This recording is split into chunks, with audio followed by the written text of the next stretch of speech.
भारत माता की वंदे वंदे। बोलो रामसा पीर की, बोलो रामसा पीर की। आज मेघवाल समाज सेवा समिति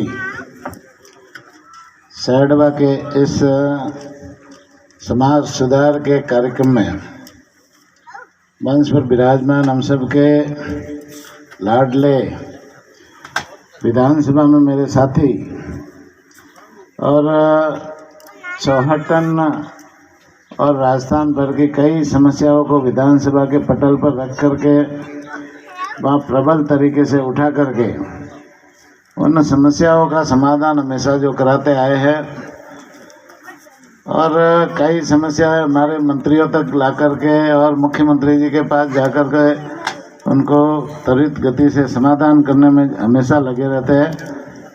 ऐसे हमारे लोकप्रिय विधायक सम्मान्य अब्दुराम जी मेघवाल जी बाड़मेर जिले के युवा सक्रिय सेवाभावी और तेज तरार जिलाध्यक्ष सम्मान्य अनंतराम जी बिश्नोई। अनंतराम जी के बारे में कोई प्रदेश अध्यक्ष निकल जाता है, कभी किसी के मुंह से और कभी किसी विधायक निकल जाता है। भविष्य बहुत उज्जवल दिखता है।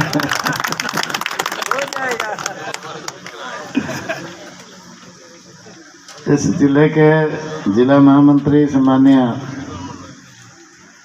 देवीलाल जी कुमावत, मंच पर विराजमान समाज के अध्यक्ष, समाज के सभी पदाधिकारीगण, सभी जनप्रतिनिधिगण, सभी अधिकारीगण और यहाँ विराजमान मेरे पिता तुल्य बुजुर्गों, भाइयों बहनों, युवा साथियों, प्यारे बच्चों। सबसे पहले तो मैं माननीय विधायक जी आदूराम जी को धन्यवाद देना चाहूँगा कि आज के कार्यक्रम में मेरा को कार्यक्रम बना हुआ था आगे भीनमाल का, लेकिन आदूराम जी ने कहा समाज का कार्यक्रम है, वहाँ तो आना ही पड़ेगा। तो मेरा भी भाग्य है कि आप सब लोगों के दर्शन करने का अवसर मिला। तो मैं आदूराम जी को धन्यवाद देना चाहूँगा कि पूरे समाज का दर्शन करने का अवसर दिया। निश्चित रूप से बाड़मेर में खूब आना जाना होता है,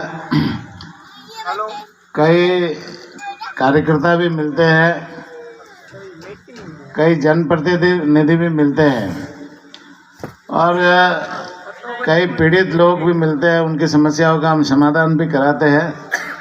लेकिन पूरा समाज एक साथ में बड़ी दुर्लभ से मिलता है। तो आज पूरे समाज का एक साथ में दर्शन हो गया, ये अपने आप को मैं भाग्यशाली समझता हूँ। वैसे आदूराम जी ने बहुत बढ़िया बातें कही सारी, और ये सारी मेरे ख्याल से जो संत होता है ना, संत, वही कोई ऐसी बातें कह सकता है। तो आदूराम जी नेता के साथ में संत भी थोड़े भाव लगते हैं, संत वाली बातें भी सारी कह दी। तो निश्चित रूप से अच्छी है, प्रेरणादायक है और हम सबको समझने और इसके ऊपर विचार करने की भी जरूरत है। वैसे बाबा अम्बेडकर जी के भावों को लेकर चलने वाले लोग हैं हम, उनकी प्रेरणा को लेकर चलने वाले लोग हैं। और बाबा भीमराव अम्बेडकर जी ने देश की आज़ादी के बाद में जो संविधान का निर्माण किया, तो पहले अंग्रेजों का संविधान चलता था, उनके बनाए हुए कानून के ऊपर हमारा देश आज़ादी के बाद में लंबे समय तक चला।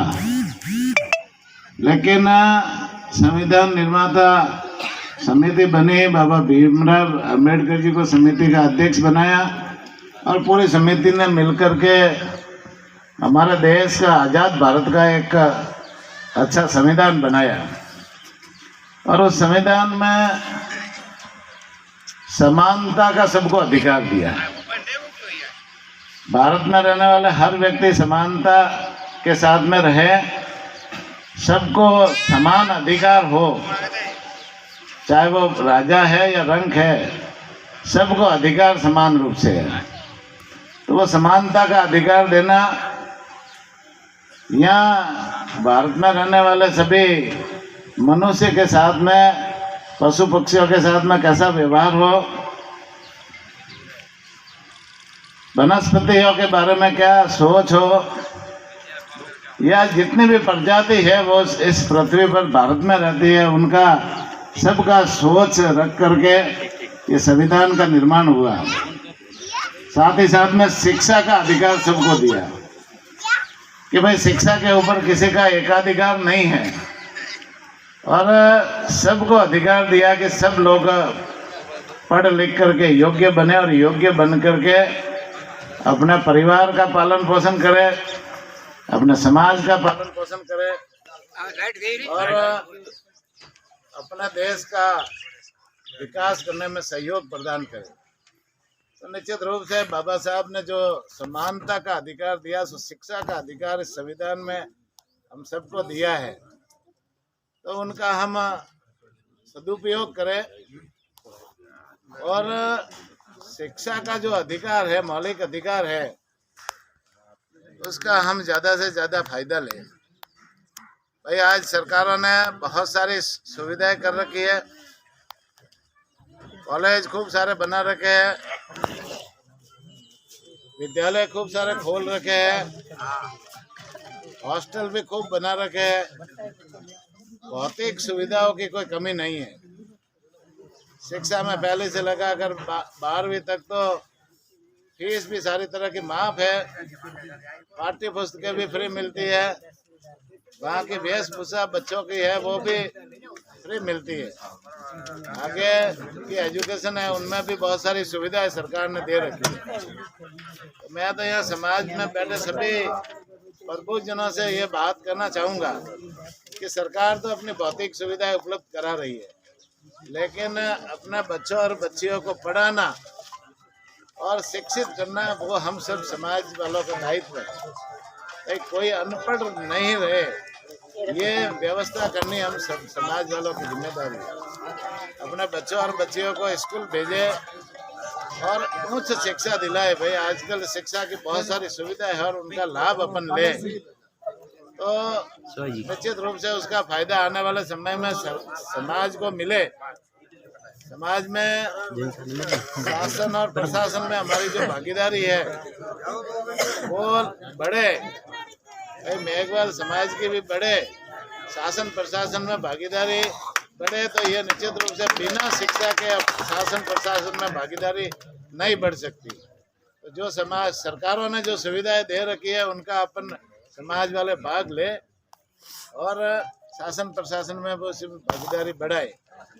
और शिक्षित व्यक्ति होगा तो वो शायद किसी भी सेक्टर में वो अटकेगा नहीं, चाहे प्राइवेट सेक्टर शासन प्रशासन हो या प्राइवेट सेक्टर हो। प्राइवेट सेक्टर में भी आजकल बिना शिक्षित व्यक्ति आगे नहीं बढ़ सकता। एक तो ये ध्यान रखे अपन लोग के शिक्षा के ऊपर थोड़ा ध्यान दे और अपने बच्चों और बच्चियों को ज़्यादा से ज़्यादा पढ़ाए। दूसरा विषय ये है कि भाई आपने अपने बच्चों और बच्चियों को पढ़ा लिखा लिया, योग्य भी बना लिया, फिर बाद में वो कोई नौकरी भी लग गई, उनकी शादी भी कर दी और उनको संस्कार नहीं दिए। आपने संस्कार नहीं दिए तो वो क्या करेगा? वो पति पत्नी शादी होने के बाद में मियाँ बीवी राजी तो क्या करेगा? काजी।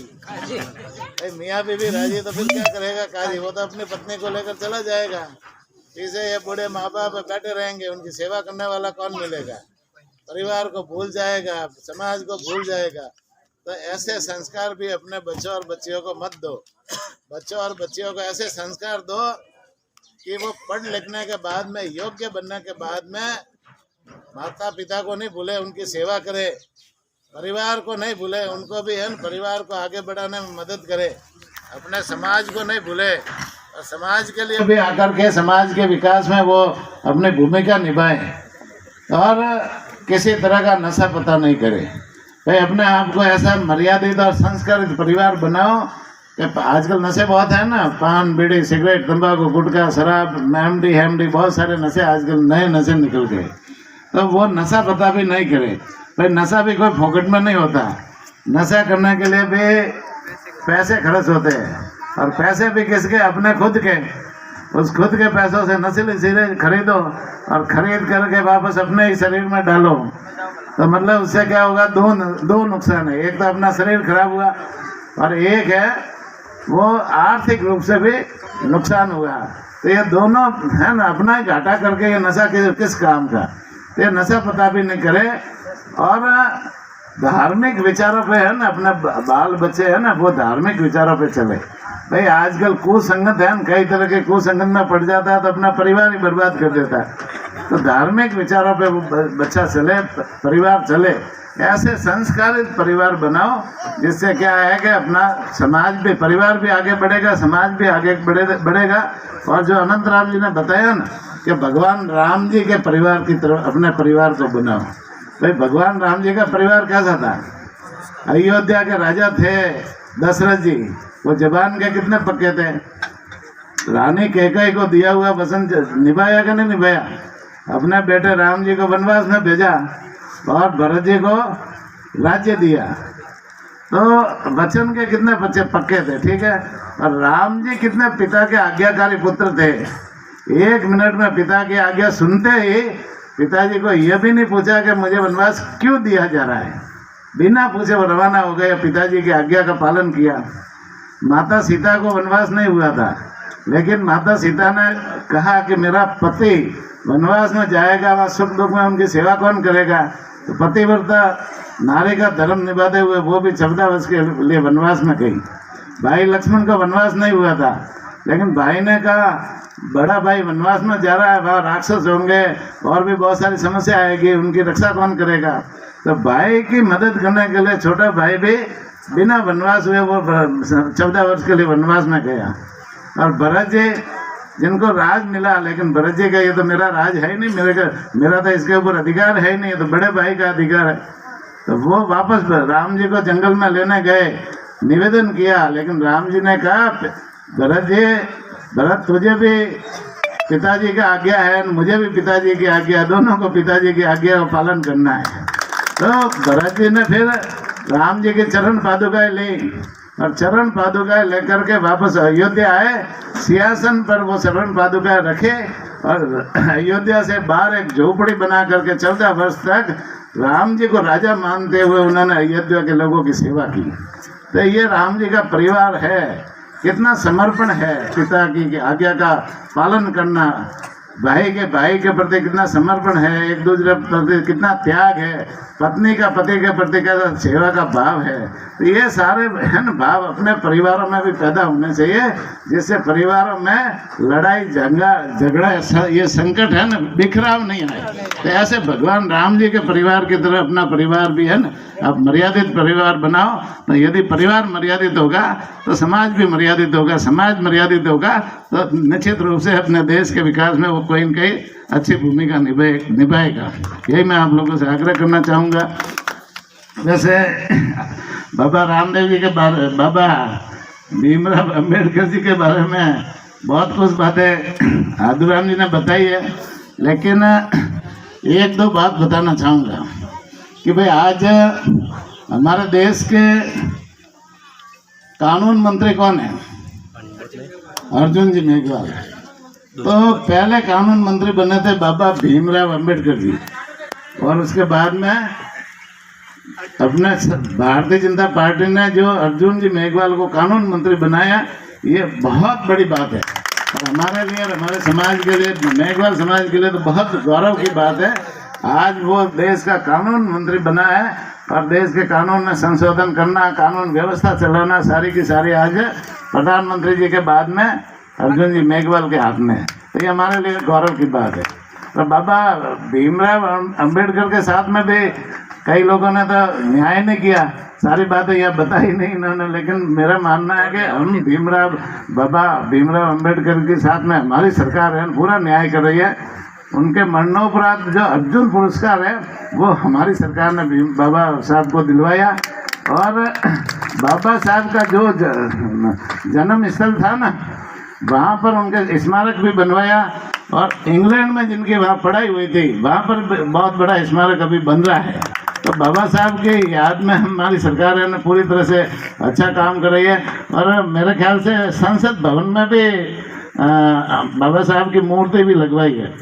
हाँ, तो ये बाबा साहब को हम लोग तो मानते हैं, लेकिन जिन्होंने बाबा साहब का उपयोग किया वो मानते नहीं है, वो सिर्फ उनका उपयोग ही करते हैं। तो भारतीय जनता पार्टी है ना, बाबा साहब के विचारों पे चलने वाली पार्टी है। और एक एक बाबा साहब के बताए हुए एक एक मार्ग पर हमारा कार्यकर्ता चलता है, हमारी पार्टी चलती है। और उनके बताए हुए मार्गों को हम आगे ले जाएंगे, उनके विचारों को हम इस देश में सब जगह फैलाएंगे और उनके विचारों पर इस देश को ले जाएंगे। मैं तो आप सबसे भी आग्रह करना चाहूँगा कि हमारे यहाँ से जो विधायक है, लोकप्रिय विधायक, उनको मजबूत करें। देखो, आप पूरा परिवार हो विधायक जी का, और विधायक जी का परिवार हो, तो विधायक जी को मजबूत करने का काम किसके ऊपर, सबसे पहले जिम्मेदारी किसकी है? सबसे पहले जिम्मेदारी किसकी है? परिवार की है ना भाई। दूसरे लोग साथ में कब जुड़ेंगे भाई? परिवार जुड़ेगा तो दूसरे लोग साथ में जुड़ेंगे। तो सबसे पहले जिम्मेदारी है अपने परिवार के, अपना आदमी है, अपना विधायक है, अपने क्षेत्र से भारतीय जनता पार्टी ने इनको टिकट दिया हुआ है। तो आपने जिता करके भी भेजा, लेकिन ये बार बार जीत करके इस विधानसभा में आए। ऐसी व्यवस्था करने की जिम्मेदारी है परिवार के। परिवार पूरा साथ में जुटकर रहेगा तो सब लोग जुट के रहेंगे और बार बार ये विधानसभा में आकर के आपकी पैरवी करेंगे और देश के विकास में बहुत ही अच्छी भूमिका निभाएंगे। मैं पुनः संस्था के सभी पदाधिकारियों को धन्यवाद देना चाहूँगा। बाकी मैं बाढ़ में आता जाता रहूँ, कोई भी किसी तरह का काम काज हो तो ज़रूर बताएं। बहुत बहुत धन्यवाद।